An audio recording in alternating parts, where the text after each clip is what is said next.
Verb है, मान क्या लेते हैं, वर्ब है ही है, तो कोई ना कोई तो सब्जेक्ट भी होगा ही। तो I is the subject, this I is the subject. Verb के तुरंत बाद कुछ आया है तो वो मान लेते हैं ऑब्जेक्ट है, और लव एक ट्रांजिटिव वर्ब होता भी है। तो इसका ये मतलब है कि मैं तुमसे मोहब्बत करता हूँ। यहाँ आप देख रहे हैं मोर देन, और यहाँ आ गया है मोर देन। यहाँ आप देख रहे हैं कि ऑब्जेक्टिव केस का प्रोनाउन यूज किया गया है, यहाँ पे सब्जेक्टिव केस का प्रोनाउन यूज किया गया है। अब पूरा खेल यही है, ठीक है। आइए मैं आपको एक एग्जांपल से समझाता हूँ। ये दो एग्जांपल्स मैंने यहाँ लिखे।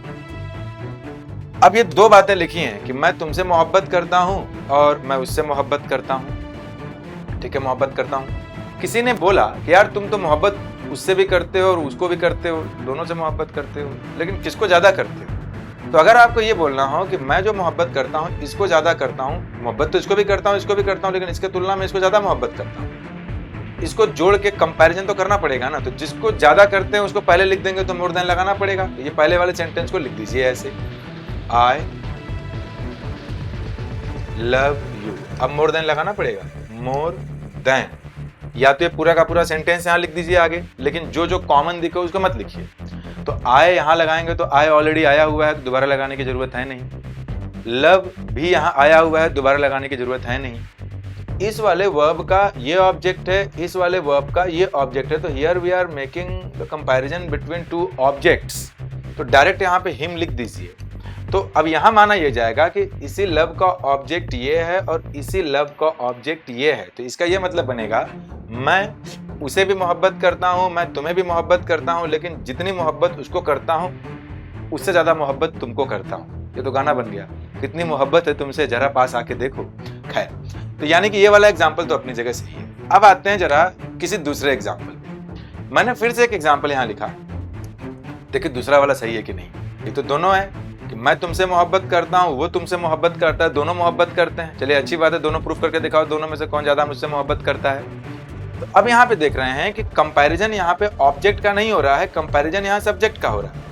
अब अगर मुझे ये बताना हो कौन किससे ज्यादा मोहब्बत करता है, तो कंपैरिजन दो अलग अलग सब्जेक्ट देख रहे हैं तो सब्जेक्ट का कंपैरिजन है। इसे हमें लिखना पड़ेगा आई लव यू। ये इतना बन गया ना, आई लव यू, मैं तुमसे मोहब्बत करता हूँ, ठीक है। अब मोर देन तो लगाना ही पड़ेगा क्योंकि मोर ही हम यूज कर रहे हैं यहाँ पे, मोर देन। इसे मैं थोड़ा उधर कर लेता हूँ, अरे आ गया मैं बोर्ड के बाहर, ठीक है। अब देखिए, अब जो जो दिख जाएगा वो नहीं लिखना है। तो ये जो वर्ब है ये दोबारा वर्ब लिखने की रिक्वायरमेंट है नहीं, इसी वर्ब का ऑब्जेक्ट ये है और इसी वर्ब का ऑब्जेक्ट ऑलरेडी यहाँ लिखा है, तो ये वाला इसे लिखने की जरूरत नहीं है।